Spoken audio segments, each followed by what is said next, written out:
বিএনপির মহাসমাবেশ করার মতো ঢাকাতে জায়গা নেই। এই বিএনপি মানেই জনগণ, জনগণ মানেই বিএনপি।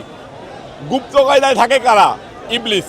স্বাধীনতা দিবসের আলোচনা সভায় আজকে ইঞ্জিনিয়ারিং ইনস্টিটিউটে বিএনপির চেয়ারম্যান, বাংলাদেশের গণপ্রজাতন্ত্রী সরকারের বাংলাদেশের প্রধানমন্ত্রী জনাব তারেক রহমান সাহেব এখানে উপস্থিত হবেন জানার পরে সকাল 9:30 থেকে এই এলাকা ভরে গিয়েছে।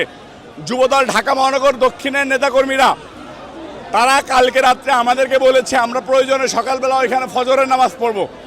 আমরা তাদেরকে অনেক অনুরোধ করে 9:30টার কথা বলেছি, 10টার কথা বলেছি, তারা এখানে চলে এসেছে।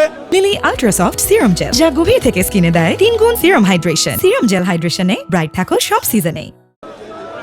তারেক রহমান সাহেব এদেশের জনগণের নেতা, এটা সারা দেশের পাবলিককে উনি বুঝাইতে সক্ষম হয়েছেন। এবং স্বাধীনতা দিবসের আলোচনা সভায় একটা বাংলাদেশে একটা মনে হচ্ছে যে স্বতঃস্ফূর্ত একটা বড় সমাবেশের আয়োজন করা হয়েছে।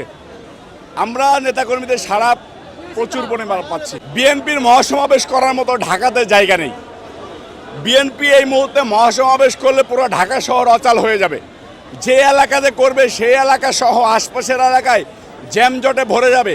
বাংলাদেশের একমাত্র জনপ্রিয় দলে পরিণত হয়েছে বিএনপি। এই বিএনপি মানেই জনগণ, জনগণ মানেই বিএনপি।